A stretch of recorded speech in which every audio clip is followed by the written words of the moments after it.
Hello friends. आज का हमारा टॉपिक है एनालॉग वर्सेस डिजिटल इंस्ट्रूमेंट्स। तो इस टॉपिक में हम देखेंगे कि एनालॉग और डिजिटल इंस्ट्रूमेंट्स के बीच में हमारा किस तरीके का डिफरेंस होता है, ठीक है, और इनकी मेजरमेंट प्रोसेस में हमें किस किस तरह से क्या डिफरेंस हमें देखने को मिलता है जब हम मेजरमेंट करते हैं एनालॉग और डिजिटल इंस्ट्रूमेंट्स का यूज करके। तो एनालॉग इंस्ट्रूमेंट्स और डिजिटल इंस्ट्रूमेंट्स हमने अलग अलग बनाए हैं। देखिए, सबसे पहला एनालॉग इंस्ट्रूमेंट्स।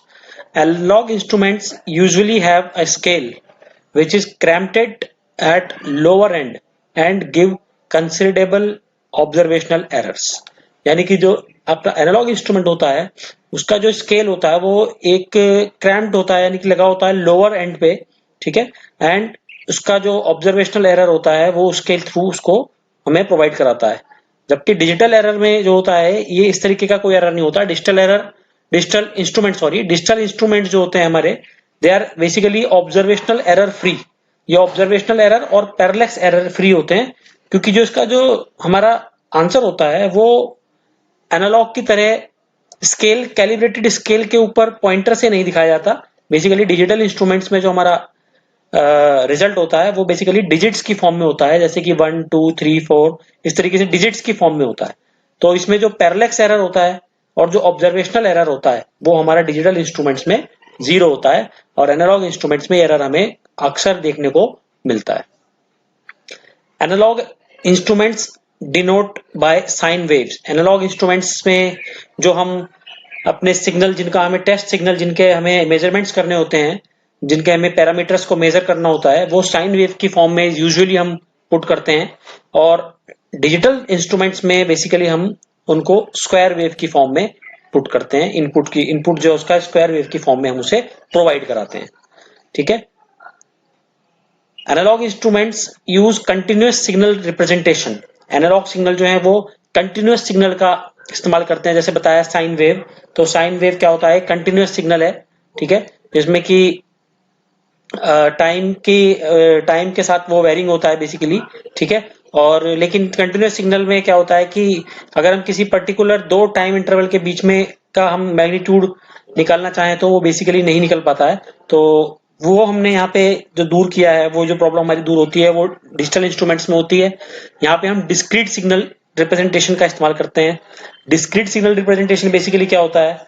इसमें टाइम की हर वैल्यू के लिए सिग्नल का एक फिक्स एम्पलीट्यूड होता है, और इसलिए जो इसका रिजल्ट होता है वो बिल्कुल एकदम एग्जैक्ट हमें ऑब्टेन होता है डिजिटल इंस्ट्रूमेंट्स का, ठीक है। उसके बाद हमारा एनालॉग इंस्ट्रूमेंट जो है वो लेस बैंडविड्थ कंज्यूम करते हैं विद कंपैरिजन टू हमारे डिजिटल इंस्ट्रूमेंट। डिजिटल इंस्ट्रूमेंट जो है वो मोर बैंडविड्थ कंज्यूम करते हैं। उसका रीजन ये है कि जो हमारा एनालॉग इंस्ट्रूमेंट है वो उसकी जो रेंज होती है, मेजरमेंट की रेंज होती है, वो थोड़ी कम होती है, और डिजिटल इंस्ट्रूमेंट में हम लार्ज रेंज के सिग्नल्स को हम मेजर कर सकते हैं। इसलिए जो इसकी बैंडविड्थ होती है ये ज्यादा होती है डिजिटल इंस्ट्रूमेंट्स की as comparison to analogue instruments.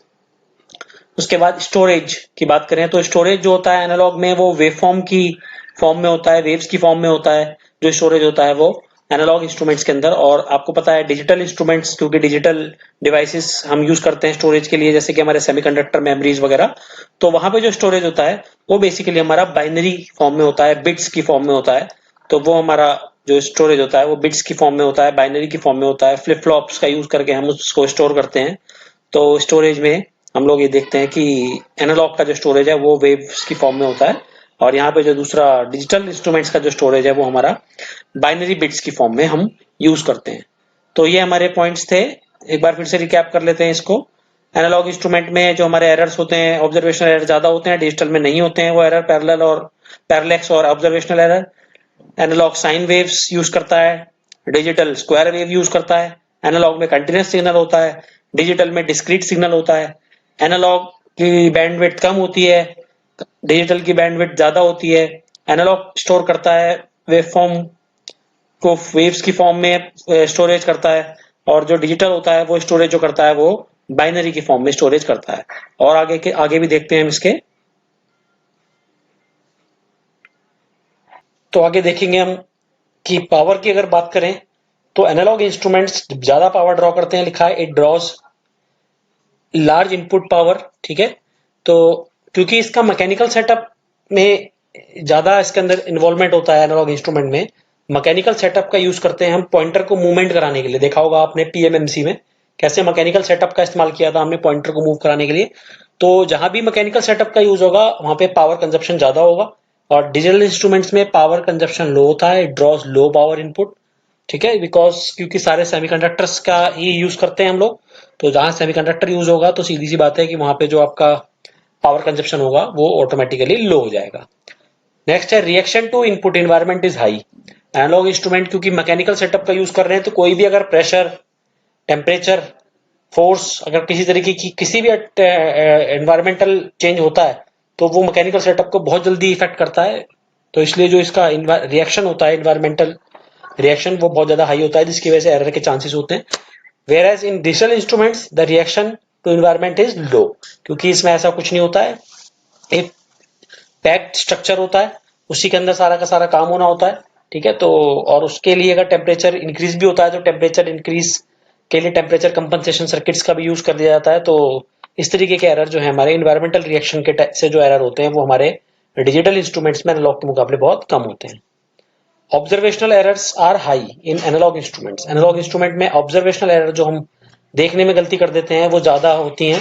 ठीक है, क्योंकि पॉइंटर का मूवमेंट अगर एक आंख से देखेंगे तो कुछ और दिखाई देगा, और अगर दूसरी आंख से देखेंगे तो कुछ और दिखाई देगा, और अगर दोनों आंख से देखेंगे एक साथ तो कुछ और दिखाई देगा। तो ऐसे केसेस में ऑब्जर्वेशनल एरर होने की बहुत ज्यादा चांसेस बढ़ जाती हैं। और ये दिक्कत हमारी जो है डिजिटल इंस्ट्रूमेंट्स में बिल्कुल भी नहीं होती है, क्योंकि यहाँ पे जो हमारा रीड आउट होता है वो कैसा होता है, वो डिजिटल डिजिट्स की फॉर्म में होता है, बाइनरी डिजिट्स की फॉर्म में होता है, सॉरी बाइनरी नहीं, डिजिटल होता है, डिजिट्स की फॉर्म में होता है, मतलब 0 1 2 3 4 5 6 7 8 9 तक इस तरीके से आपका इसमें जो रिजल्ट होता है इस तरीके से शो होता है डायरेक्ट आपको। अब क्योंकि मैकेनिकल सेटअप यूज कर रहे हैं तो लार्ज इन साइज एंड बल्कि भी होंगे, भारी भी होते हैं, बड़े भी होते हैं साइज में एनालॉग इंस्ट्रूमेंट्स हमारे। ठीक है, और अगर हम डिजिटल की बात करें तो डिजिटल इंस्ट्रूमेंट्स हमारे क्योंकि सेमीकंडक्टर्स का यूज कर रहे हैं तो ये स्मॉल इन साइज होते हैं हमारे, और हल्के होते हैं, कोई ज्यादा भारी नहीं होते हैं, इजीली पोर्टेबल होते हैं, आप एक जगह से दूसरी जगह इसको इजीली कैरी कर सकते हैं। लेकिन आपके जो एनालॉग इंस्ट्रूमेंट्स होते हैं, कुछ इंस्ट्रूमेंट्स ऐसे होते हैं जिन्हें कि आप इजीली कैरी कर नहीं सकते हैं, उसके लिए फिर आपको एक्स्ट्रा रिसोर्सेज की जरूरत पड़ेगी। तो ये था एक पॉइंट। उसके बाद नेक्स्ट पॉइंट है result in the form of indication. जो रिजल्ट होता है एनालॉग का वो इंडिकेशन की फॉर्म में होता है। बार बार बता रहे हैं आपको कि जैसे पॉइंटर होता है वो कैलिब्रेटेड स्केल के ऊपर मूव करता है, तो वहां से आपको रिजल्ट पता चलता है। लेकिन यहाँ पे रिजल्ट जो होता है वो होता है result in the form of digits, digits की फॉर्म में होता है। कोई भी इजीली देख के बता सकता है कि हाँ रिजल्ट क्या आया है, 5 6 7 या 2.3 या जो भी रिजल्ट आया है वो इजीली बता सकता है। लेकिन कैलिब्रेटेड स्केल को रीड करना के लिए आपको स्किल्ड पर्सन की जरूरत पड़ेगी, लेकिन डिजिट्स को रीड करने के लिए आपको एक नॉन स्किल्ड जो कि टेम्पररी जो कि नॉन स्किल्ड बंदा होगा, जो कि थोड़ा थोड़ा बहुत भी पढ़ा हुआ होगा, वो आपको बता देगा कि क्या रीडिंग है। Cost is high. एनालॉग की कॉस्ट ज्यादा होती है क्योंकि मैकेनिकल सेटअप का यूज होता है तो इसलिए कॉस्ट इसकी बढ़ जाती है। और अगर बात करें डिजिटल इंस्ट्रूमेंट्स की तो डिजिटल इंस्ट्रूमेंट्स की जो कॉस्ट होती है वो कम होती है। तो ये भी एक पॉइंट है। ठीक है, उसके बाद लो इनपुट इम्पिडेंस। इनपुट इम्पिडेंस जो होता है वो हमारे एनालॉग इंस्ट्रूमेंट्स का वो बहुत कम होता है। ठीक है, एनालॉग इंस्ट्रूमेंट्स जो है उसका इनपुट इम्पिडेंस थोड़ा कम होता है, और जो हमारे डिजिटल इंस्ट्रूमेंट्स हैं उनका हाई इनपुट इम्पिडेंस होता है। और ज्यादातर देखा जाए तो 10 मेगा ओम 10 मेगा ओम की रेंज का होता है, और इससे ज्यादा भी हो सकता है। तो ये बेसिकली था इनपुट इम्पिडेंस को लेके। तो एक बार दोबारा से देख ले तो ये इसको हम कि पावर ज्यादा लेता है एनालॉग इंस्ट्रूमेंट, डिजिटल कम लेता है power. Reaction to environment high होता है, रिएक्शन टू इन्वायरमेंट लो होता है डिजिटल इंस्ट्रूमेंट्स में। एनालॉग में ऑब्जर्वेशनल एरर ज्यादा होती है, डिजिटल में ऑब्जर्वेशनल एरर कम होती है। एनालॉग बड़ा होता है, भारी होता है साइज में, डिजिटल हल्का होता है, छोटा होता है, पोर्टेबल होता है। एनालॉग इंस्ट्रूमेंट का रिजल्ट इंडिकेशन कैलिब्रेटेड स्केल में इंडिकेशन की फॉर्म में आता है, डिजिटल का रिजल्ट बाइनरी डिजिट्स की फॉर्म में आता है। इसकी कॉस्ट ज्यादा होती है एनालॉग की, डिजिटल की कॉस्ट कम होती है। इसका एनालॉग का इनपुट इम्पिडेंस हाई होता है, डिजिटल का इनपुट इम्पिडेंस ज्यादा होता है।